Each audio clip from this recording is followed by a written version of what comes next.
Effectivement, les infections à chlamydia trachomatis sont un peu sournoises, puisque dans la plupart des cas, c'est des infections qui paraissent asymptomatiques et ça provoque trois types de problèmes. C'est un retard au diagnostic et c'est aussi une cause de propagation de la bactérie, vu que la personne ne se connaît pas comme étant infectée, et donc on peut évoluer vers des maladies chroniques et des complications.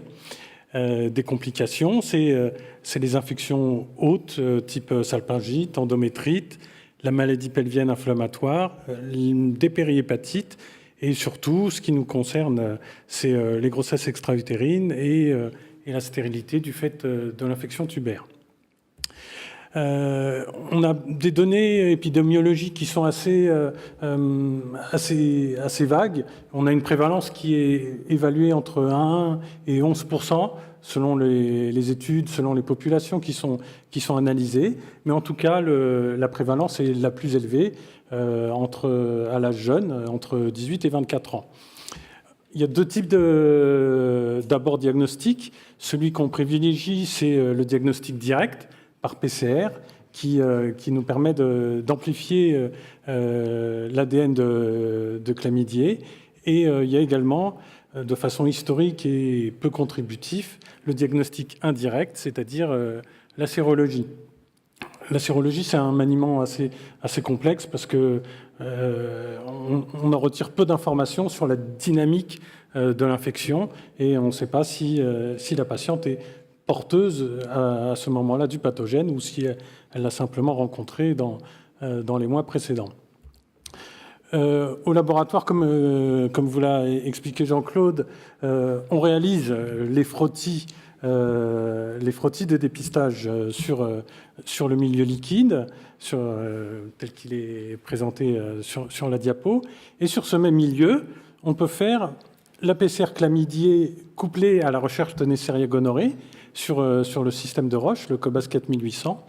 Donc on est toujours sur le même flacon, sur le flacon qui nous est adressé pour le frottis de dépistage. Ce flacon nous sert non seulement au dépistage, également à la PCR chlamydia et bien sûr à la PCR HPV si le frottis est ascus. Donc à partir d'un seul prélèvement biologique de la patiente, on peut drainer 4 types de réponses. L'aspect du frottis, la présence ou pas de chlamydia, la présence ou pas de gono et la présence ou pas d'HPV et le génotype associé. Donc c'est un prélèvement qui est très informatif et qu'on réalise au laboratoire. Donc là, je vais vous présenter un recul de 2 années où au laboratoire Lavergne, on a reçu plus de 200 000 frottis de dépistage. Et sur ces 200 000 frottis, on a eu 11 000 demandes sur la prescription, étaient notées je veux un frottis et une PCR chlamydia. Ça représente 5% des prescriptions que nous avons reçues au laboratoire sur cette période. On a eu, sur ces demandes, 300 résultats positifs pour chlamydia trachomatis.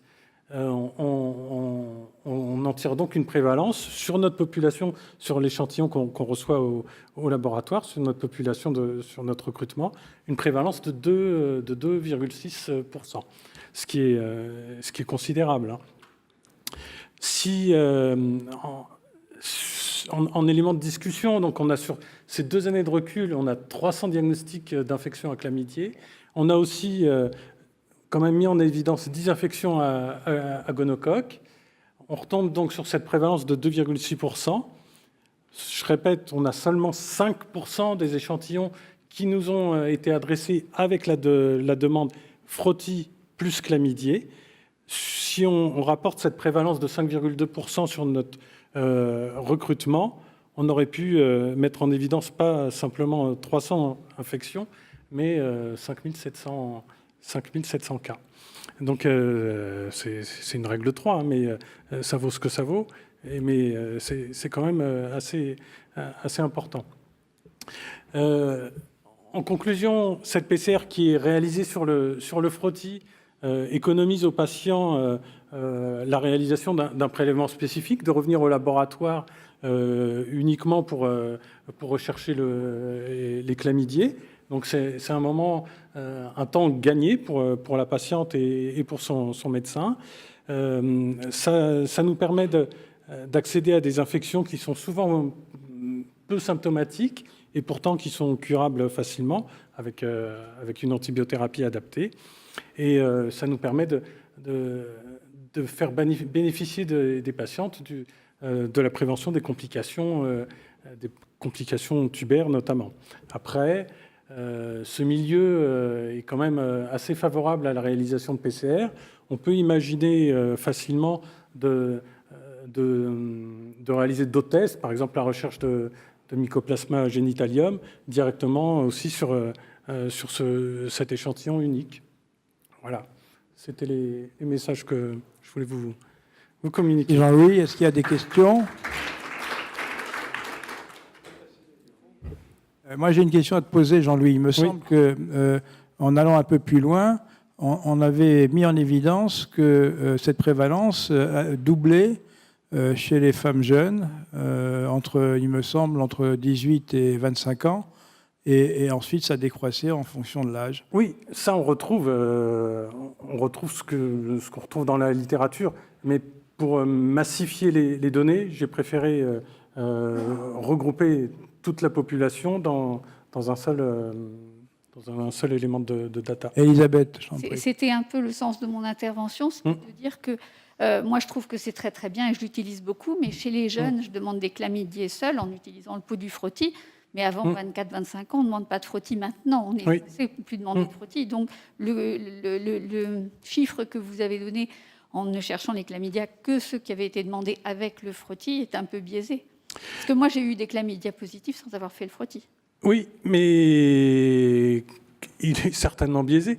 Mais on a quand même peu de demandes de frottis chez les femmes jeunes. Les pratiques des gynécologues des gynécologues n'ont pas changé. On fait des prélèvements chlamydiés, on vous les envoie, mais chlamydiés seuls. Oui, mais là, ce sont des résultats de chlamydiés positifs avec demande de frottis. Oui, mais justement, quelque part, les chiffres que vous donnez, c'est ce que disait Jean-Claude, sont sûrement un petit peu sous-évalués par rapport à la prévalence des chlamydies. Ah oui, oui. Puisqu'on fait des frottis qu'à partir de 25 ans, où déjà on sort du pic de prévalence. Oui. Ce qui est intéressant, ce que disait Jean-Louis, c'est si on fait la règle de 3, elle n'est pas forcément excellente, mais on est passé sur 200 et quelques mille frottis, on pense qu'on est passé à côté de à peu près 5000 chlamydiés positifs qui se baladent dans la nature et qui ne seront pas traités et qui auront peut-être qui seront reconnus dans 2, 3, 10 ans à l'occasion de problèmes importants. Et la chose intéressante, incroyable aussi, c'est les 10 gonocoques qu'on a trouvés, parce que le gonocoque, je pensais moi à un moment donné qu'il avait pour ainsi dire disparu. On a quand même trouvé 10 gonocoques et comme vous le savez, en PCR, il n'y a pas de faux positifs. Oui. Pardon ? Oui. Ah oui, on est sur le recrutement frottis plus chlamydier associé. Les trousses, il y a les deux. Notre trousse, il y a les deux. Ouais, donne le gono. Oui. On répond, même si on demande que le chlamydier, on donne gono. Et puis ce qui est intéressant, c'est que le chlamydier, dans le frottis, ce qu'on appelle en milieu liquide, ou dans un liquide, est remboursé par la sécurité sociale. Donc vraiment, il faut l'utiliser. C'est intéressant. Donc, et il y a un des signes d'appel, on n'en a pas parlé, mais un signe d'appel classique, c'est quand vous faites le frottis sur col-sein et que ça saigne au contact, je vous conseille de demander un chlamydier. Il y a très souvent un chlamydier associé derrière. Bonjour, Isabelle Gauthier. À l'ARS, il vient d'y avoir une... On parle que sur les frottis des femmes. Quoi. Donc les chiffres sont dans la recherche des chlamydiés chez l'homme, ça c'est les publications classiques de recherche en cas de chlamydier chez la femme, enfin de tout ce qui peut être demandé. Mais là, on parle que de la possibilité que nous donnons à nos correspondants de pouvoir faire associer en même temps que la prescription du frottis, la recherche du chlamydier, avec des résultats étonnants, d'une prévalence importante. Donc on peut dire qu'on a, et ça c'est sur que 2 ans, nous on le fait à peu près, je crois, de mémoire depuis 2011. Donc à peu près on fait 120 000 frottis par an, 5% de chlamydier demandés par an. Imaginez le nombre de chlamydier qu'on a pu dépister et qui n'auraient pas été dépistés. Oui, le frottis, dépistage gynécologique. Non. Mais Elisabeth Orliac utilise le liquide maintenant de chlamydier de frottis pour demander des chlamydiers. Pour elle, c'est simple, chez ces jeunes patientes qui ont des multipartenaires, enfin qui sont dans une tranche de population à risque, entre guillemets. Je voulais vous demander si l'ARS est au courant de ces chiffres qui sont quand même très faramineux et qui pourraient entrer dans un cadre de prévention. Et il vient d'y avoir une commission toute récente qui vient d'être créée, la commission santé sexuelle. Je crois que ça serait important quand même de les mettre au courant de comment ça peut se mettre en place, cette prévention-là, avec votre dépistage. Isabelle, tu connais comme moi les relations qu'on peut avoir avec l'ARS. C'est très difficile de trouver moi, c'est l'ordre maintenant qui parle. C'est très difficile d'avoir la bonne personne au bon endroit et qui va écouter le bon message. Non, mais la commission santé sexuelle, elle est écoutée quand même. Déjà faire que l'arrivée de la vaccination qui risque Oui. de rendre le frottis moins attractif, vos données montrent qu'il faut continuer pour d'autres raisons que HPV de faire des frottis aux gens qui ne les font plus quand ils sont vaccinés. Oui, disons qu'on a utilisé le frottis à la base n'est pas fait pour faire de la bactériologie. Donc on a utilisé cette capacité que nous avions dans ce laboratoire en particulier. Comme vous le savez, en général, les laboratoires sont séparés depuis des années entre cabinets de pathologistes et laboratoires de biologistes, qui est en France quelque chose d'assez inhabituel. Ça n'existe pas aux États-Unis.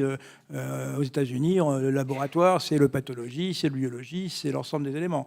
En France, il y a eu un moment donné où, pour des tas de raisons syndicales, les pathologistes ont décidé de s'écarter.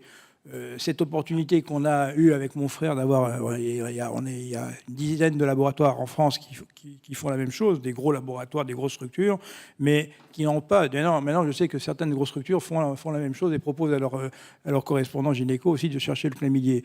Mais cette possibilité a permis de faire cette découverte assez intéressante de cette prévalence de chlamydier dans le tout venant.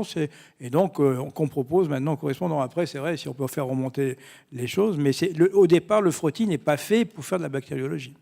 Non, c'est vrai que, je complète, c'est vrai que le frottis, là, il est demandé dans le cadre d'ANAPAT, c'est-à-dire pour la recherche de cytopathologie, éventuellement HPV après. Et il y a eu une association, parce que les gynécologues ont jugé utile de tester les chlamydiers sur ces frottis en même temps. Et parce que nous avons offert ce service dans le laboratoire, puisqu'on a cette activité mixte. Maintenant, on peut s'interroger aussi sur le fait que c'est vrai que le frottis il n'est pas fait au départ pour faire de la bactériologie. Et en général, quand on cherche un chlamydier ou on fait plutôt des PV, on ne fait pas les frottis. Mais est-ce que, et c'est là où c'est une interrogation, est-ce que si pour ces cas-là particuliers de prévalence asymptomatique où il n'y a pas de point d'appel particulier pour demander le chlamydier sur des prélèvements, est-ce que si on avait fait un prélèvement bactériologique classique et un frottis qui gratte quand même plus le col, est-ce qu'on aurait trouvé la PCR positive de chlamydier? Ça, je m'interroge. Alors, si la chlamydier, la PCR étant la démultiplication à partir d'un seul élément, le chlamydier, s'il y avait... Mais le problème, il est situé ailleurs, c'est que personne n'aurait pensé faire un examen bactériologique cervico-vaginal classique à ces patientes à qui on a trouvé un chlamydier, parce qu'il n'y avait pas de signe. Parce qu'il n'y avait pas d'infection. On ne va pas faire un frottis sur un col infecté, un col qui est pas ça. On va attendre d'abord de le traiter avant de faire le frottis. Donc généralement, ces frottis, ils ont été faits sur col sain ou avec des problèmes autres. Et on a trouvé des chlamydiers presque par hasard.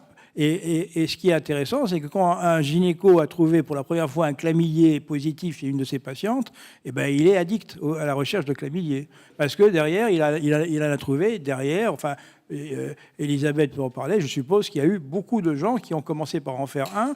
Au premier positif, derrière, ils ont enchaîné et tous les mois, ils ont trouvé on a tous les mois, tous les jours, on communique des chlamydiers positifs sur frottis.